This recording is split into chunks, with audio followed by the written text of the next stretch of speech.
आंतरजातीय विवाह झाल्यानंतर अनेक तरुण तरुणींना मोठ्या समस्येला सामोरं जावं लागतं। समाजापासून बहिष्कृत या तरुण तरुणींना केलं जातं आणि यानंतर नेमकं कुठं राहायचं ही समस्या जी आहे ती त्यांच्या समोर उभी राहिलेली असते। त्यामुळं अनेक प्रसंग जीवघेणे प्रसंग देखील या तरुण तरुणींवर उद्भवले जातात। मात्र सध्या साताऱ्यात अंधश्रद्धा निर्मूलन समितीच्या वतीनं एक आश्रयस्थळ जे आहे ते या ठिकाणी उभारण्यात आलेलं आहे आणि पाहू शकता की अशा पद्धतीचं हे आश्रयस्थळ आहे आणि ही जी जागा आहे ती पूर्णपणे या ठिकाणी गोपनीयरित्या ठेवली गेलेली आहे। एकूणच सांगायचं झालं तर या ठिकाणी जर पाहिलं तर जे तरुण तरुणी या ठिकाणी येतात त्यांना लायब्ररी असेल किंवा या ठिकाणच्या ज्या सुविधा आहेत या देखील या ठिकाणी जोपर्यंत त्यांचा जो समस्या जी आहे ती पूर्ण सॉल्व होत नाही आणि तोपर्यंत या ठिकाणी आश्रय दिला जातो। या सर्व नियोजन जे आहे ते या ठिकाणचे जे अनिसचे सहसचिव आहेत शंकर कनसे हे आपल्या सोबत आहेत। नेमकं कशा पद्धतीने हे चालवलं जातं याविषयी आपण आज त्यांच्याकडून जाणून घेणार आहोत। काय नेमकं सांगाल कशा पद्धतीने हे चालवलं जातं? हे केंद्र आत्तापर्यंत गेली 4 वर्षे चालू आहे आणि इथं येणाऱ्या जोडप्यांना आम्ही त्यांना घरातल्या तिथं सांभाळतो।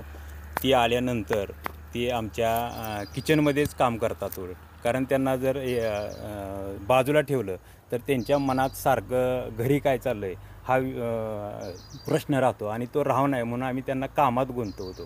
त्यावेळेला आमच्या ते शेतातसुद्धा आम्हाला काम करायला मदत करू लागतात। अशीसुद्धा काय जोडपी होती किंवा काय त्यांची जर नोकरी असतील तर ते इथं ऑनलाईनसुद्धा काय वेळी त्यांनी काम करत होते आणि त्यांना इथं राहण्याची जेवणाची पूर्ण सोय आहे आणि ते इथं आमच्या कुटुंबातच राहिल्यासारखे आत्तापर्यंत राहत होते। खरं तर ही राज्यातला पहिलाच आपण हा जो आपल्या सातारा जिल्ह्यातला हा पहिला उपक्रम म्हणावा लागेल। कशी संकल्पना ही सुचली तुमची? महाराष्ट्र अंधश्रद्धा निर्मूलन समितीतून बरेच आंतरजातीय आंतरधर्मीय विवाह लावले जात होते। इथे सुद्धा आम्ही आत्तापर्यंत 30 विवाह लावलेत। परंतु विवाह लावत असताना असं निदर्शनास आलं की पुन्हा विवाह लावल्यानंतर या जोडप्यांना दोन्ही पण कुटुंब स्वीकारत नाहीत। काही वेळेला समाजातसुद्धा विरोध राहतो आणि मग त्यांनी जायचं कुठं? बरेच वेळा त्यांच्यासमोर इथं विवाह लावल्यानंतर प्रश्न दिसायचा की आता आपण जायचं कुठं? त्यावेळेस इथं हे आमचं घर जे आहे माझं ते फार्म हाऊसवर असल्यामुळं त्यांना राहण्याची आम्ही इथंच सोय काही वेळा केली आणि ते पुन्हा लक्षात आलं की ह्याची खरंच गरज आता दिसून येते आपल्याला।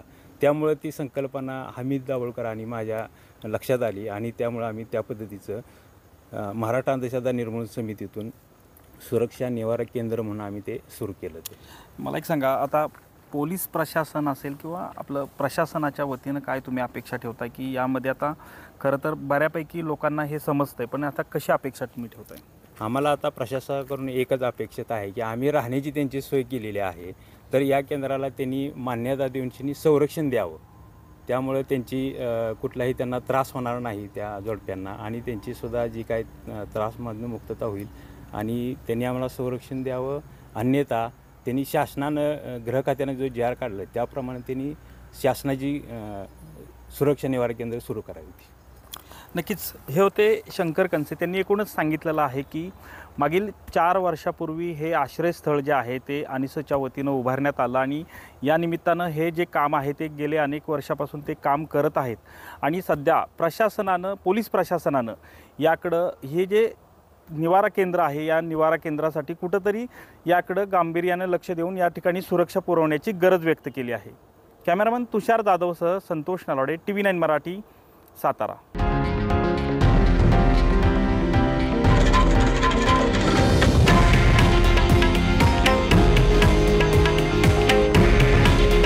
हे आहे देशातील नंबर 1 न्यूज नेटवर्क आणि आपण पाहत आहात TV9 मराठी।